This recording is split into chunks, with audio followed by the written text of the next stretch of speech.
I don't want to wear this shirt. That's too revealing.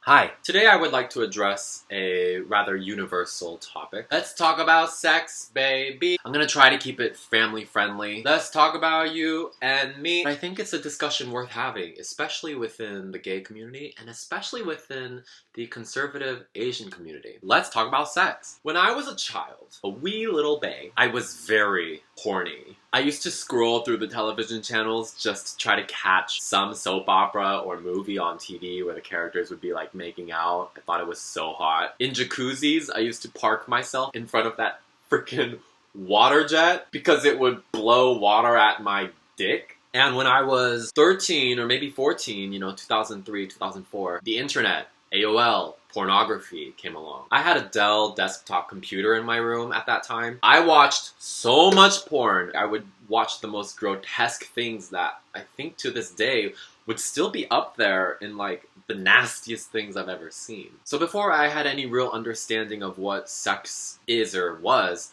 I was very curious about it. Fast forward like a decade, I finally come out of the closet at 19 years old. And I thought, now that I'm out of the closet, I guess I will start being sexually active because I guess I will meet guys who are into other guys and so we'll just kinda click. But it wasn't like that. It wasn't like that at all. I didn't do anything sexual until I was 22. We had just met. It was a hookup situation. And I remember walking home from his house at something like 4 or 5 in the morning, thinking to myself, wow, that really happened. I got incredibly intimate with this guy that I met 24 hours ago. And of course, like they say, the next day I was thinking of him. The day after that, I was thinking of him and I was texting him saying, have you eaten lunch? Do you want to hang out again? And sure enough, he wasn't interested. And so was the beginning of my sexual issues. This isn't a therapy session. It's really not about me and my personal issues, but it blows my mind how people can be so intimate in that moment,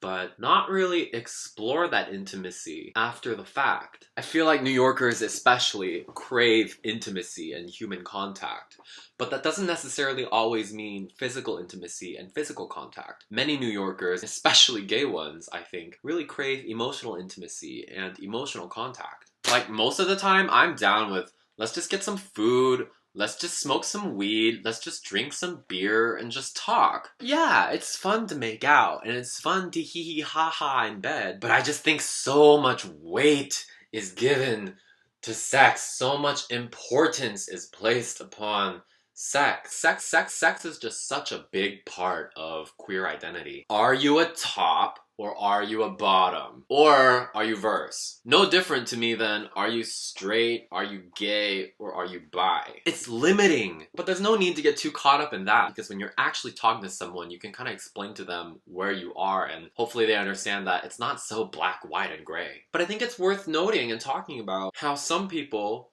like myself, struggle with integrating sex into our lifestyles. I often go through phases of intensely disliking sex, so much that I wonder where I might fall on the scale of asexuality. It's fucking weird. You think to yourself, oh, I'm out.